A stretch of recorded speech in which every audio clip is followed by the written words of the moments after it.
Hi guys, it's Mary. Welcome back to the channel. Today we're going to do the long-awaited powders video. I have been going through it for the last couple of months, wearing all these different powders. And every powder that I bring up today, I've actually worn. Okay, it's in my possession. I have worn it.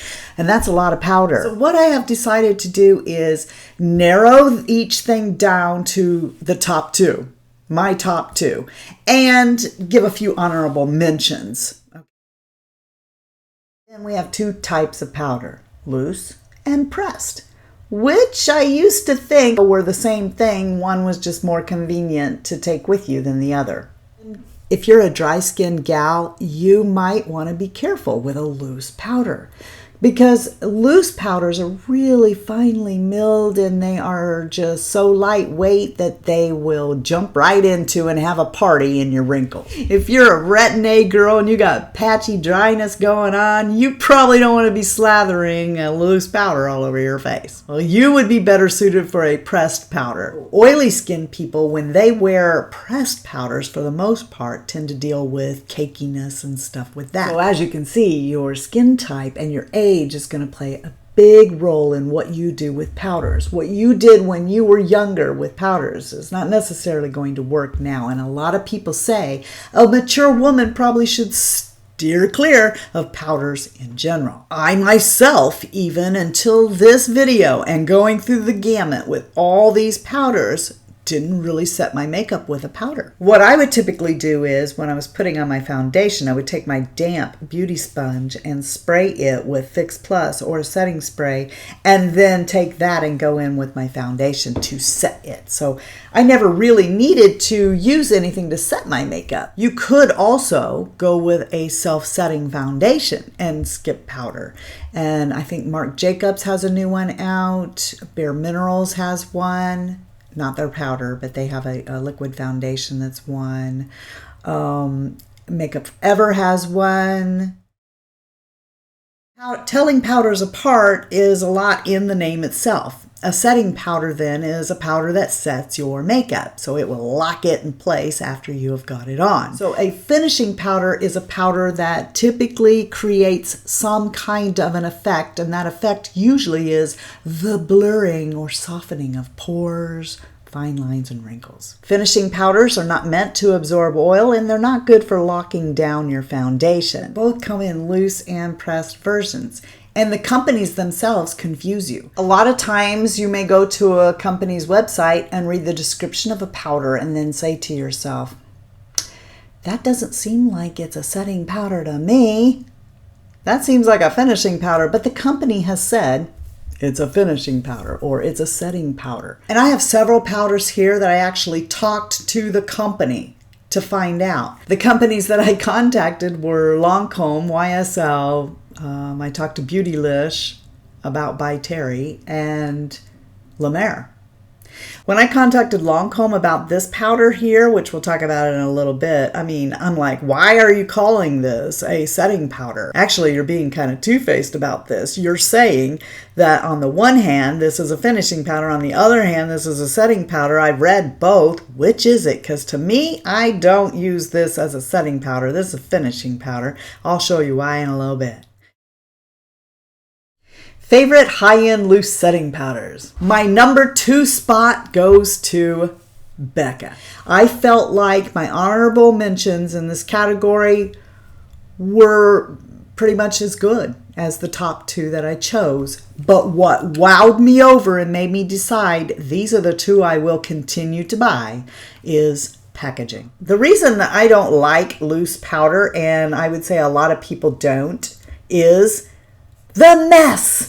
Oh my gosh, the mess. I don't even want that mess everywhere. But BECCA solved that, and Marc Jacobs did the same thing, and so did CoverFX with this mesh. If you've never used one of these, you do not shake the powder out. Just take your brush and push it on the mesh, and the powder will come up. This powder is, I know you've probably heard it, the most unusual feeling powder. When you put this on your face, it feels like you just put water on there and ruined your makeup. I feel like even if you're dry skinned, you might be able to pull this one off because of what it's made of. It's made of water and glycerin, and I love it. The number 1 high-end loose setting powder for me, and I'll buy this and buy this and buy this. Hourglass Veil. And I got the brush too. I never do that. I'm not that girl that goes, oh, I need that powder brush to go with that powder. I'm not that girl. But I did buy this one, and I'm going to tell you that this is my favorite brush right now. I think it is the perfect size. It sweeps not just this powder, but other powders too. One of the main things I like about this brush is something that I don't really like about brushes that are double-ended. I can't store this thing anywhere because there's a brush on each end, but I don't. It just lives on top of this powder on my vanity. Ever since I got this powder, only want to use this powder, and it's not just because it's lovely. And this brush is heaven. This brush puts it on like nobody's business. This side is so good for getting up underneath the eye. Thank you, Hourglass, for taking the extra with this packaging. So what you do is take this powder, okay? Don't just open up the lid and be like trying to shake it. Don't do that. You don't need to. They're so smart. All you do is turn the powder upside down, give it a couple of taps, bring it back, open the lid, and in the shape of an H, here's your powder. So you got a little bit in here, and you got this in the cap. That's it. No mess. Then you take this end and just squeeze this down a little bit and pick up a little bit. I'm not going to do it because I don't want to waste my precious powder. But I just tip this like that, and I get just a little bit off this lower H, right? And then tap it off, and then come up underneath my eyes. After that, I take this part of the brush and I get the rest. Tap it off, sweep, sweep, sweep all over my face. Get some more, tap it off. It's the perfect amount for your face. And then I finish it up with what's in the bowl. Then I put the lid back on it, and there's no powder all over the vanity. Depending on your age and your skin type, a lot of ladies will take a powder puff or a velour puff of some sort and press and roll powder into their face. And I'm going to tell you right now that I have learned to never do that. I will manage to make every pore in my face stick out like a crater and look like I have cake face. I'll tell you that a loose powder is going to work better with a fluffy brush. I had this brush and I thought it was kind of fluffy, right? It's actually very dense, and this powder brush does not work for me very well putting on my setting powder. I was putting it on the brush and then I was like circling it, buffing it into my face, and that doesn't work for me at all. It just makes me look horrid. The kind of brushes that, for me anyway, make all the difference in the world when wearing a setting loose powder. And that would be a brush that is just oh so floppy, like ridiculously floppy. But you see, this is another one of those. It's just really soft and really got a lot of give to it. I think I heard about this brush first from my friend Michelle at Cinnamon Girl Beauty, and I could not even believe what the price tag on this was. This is an excellent powder brush, very floppy and so soft. I love this brush, and I think it was like $6 at Walmart. Now I'm going to tell you about the affordable loose setting powders that you can pick up at the drugstore. And I feel like they do just as good a job, even if they are messy. Okay, so that would be in the number 2 slot. Yeah, I'm going to go there. All right, so Coty Airspun, I'm sure everyone knows about this because it's been around since 1935. And the most common thing to say about this is, ew, that smell.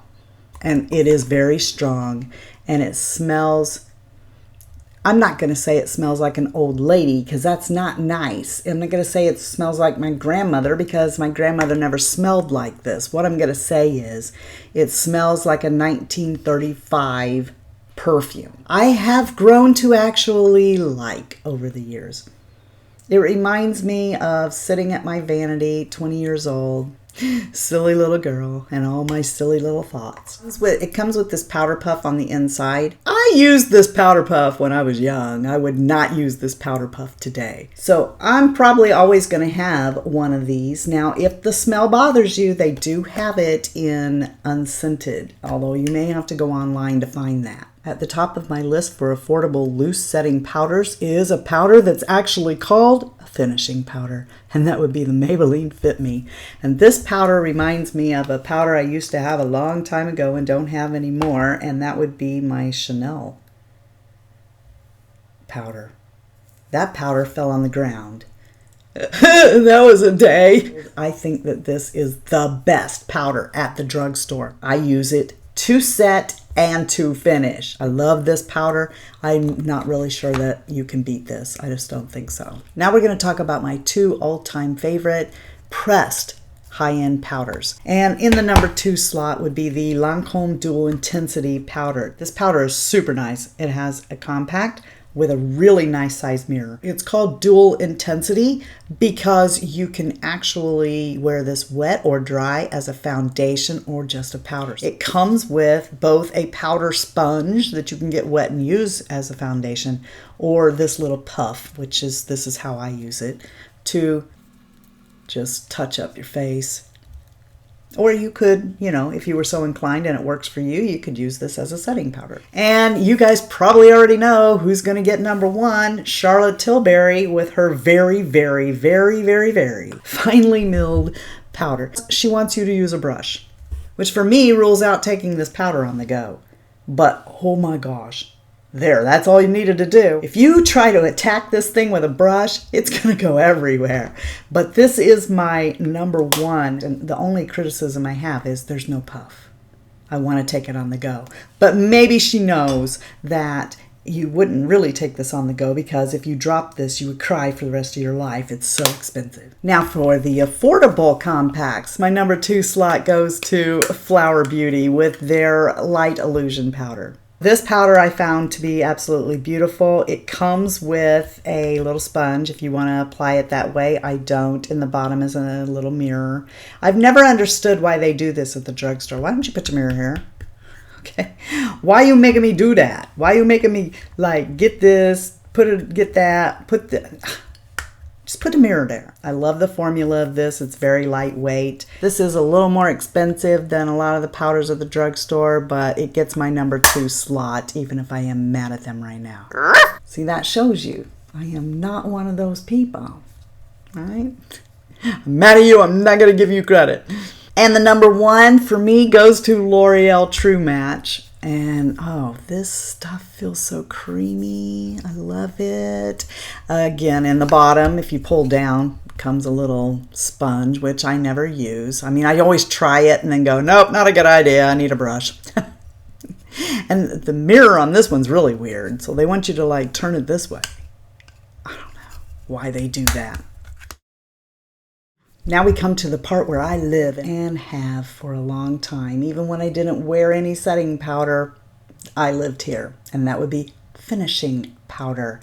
Because finishing powder makes you look so flawless and beautiful. A lot of people who couldn't wear a setting powder can wear a finishing powder. Because you're just taking lightly, sweeping that over the top of everything else and it blurs it out.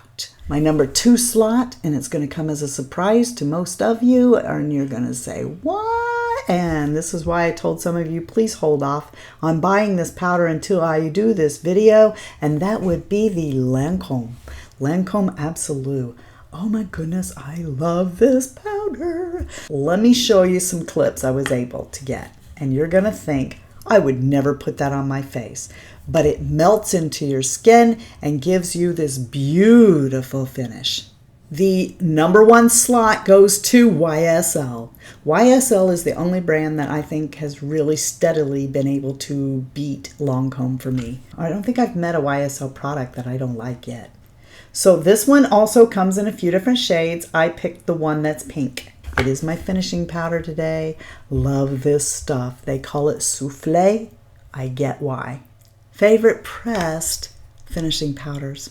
In my number 2 slot is Guerlain. Guerlain Compact Meteorites. But this thing here does not have the same finish as the pearls. So this is more subdued. It's very nice. And it almost reminds me of my number 1. I love you, Hourglass. Who didn't think that this was going to make it in? Come on, you guys have been going. Is she going to talk about her favorite? Is she going to talk about the ambient light? Yes, Hourglass ambient light powders. At one time, I owned them all. I kind of regret selling a few of them. This stuff will just... It will make you look so beautiful, this lit from within. Everybody's talked about these for so long, and there's a good reason why. I hope you enjoyed it. If you did, please give it a big thumbs up. I would appreciate it. And if you're not subscribed to the channel, please consider subscribing. I want you guys to know, if you're already part of the Fritzy family, how much you mean to me. You guys are the best part of the Fritzy family, and I love you so much. If you're not having a blessed day, please go out and be a blessing to somebody else. And until next time, love you, see ya, bye, and I'm out. Going forward into this video, just know that if you don't agree with me, you need to check yourself, because I am always right. Okay, so let's just jump right into the very beginning. Let's start at the very beginning. A very good place to start. Don't you agree? No, let's start at the end and work our way backwards and see how many people we can confuse with that. Yeah, that makes me want to sing Mary Poppins stuff. Supercalifragilisticexpialidocious, even though the sound of it is something quite atrocious. Yeah. A lot of people that come here, Mary, probably don't want to hear you sing. Yes, they do. And even if they don't. It's my channel and I'll sing if I want to, sing if I want to, sing if I want to. You can sing too. It's a free country. Am I even recording? Oh, well, that's good. You've been talking for 8 minutes about nothing. Maybe you'd like to get going? I need to find my vitamins. I usually put my vitamins in here. It's Vitamigen. Vitamigen water. I'm playing like I'm Lucille Ball, except I can't say that Vegemin word. That's a big long Vegemin word. Whatever, who cares?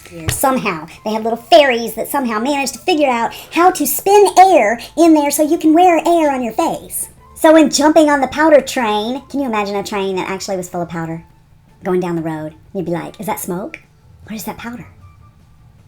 Who thinks of that? Nobody. Just you. Lancôme is actually two-faced about this. They're trying to be two-faced. Get it? Two-faced. What kind of a laugh was that? So I sold a few of these on my website to Fritzy Family, and what I gotta say is, give them back! No, just kidding. A compact would be super easy to keep in your purse if you didn't have slippery, loose powder, and this was supposed to be an example of what not... I did not put that lid on there right. This, you cannot put this on... What the heck? You have powder everywhere. This is why I don't like loose powder.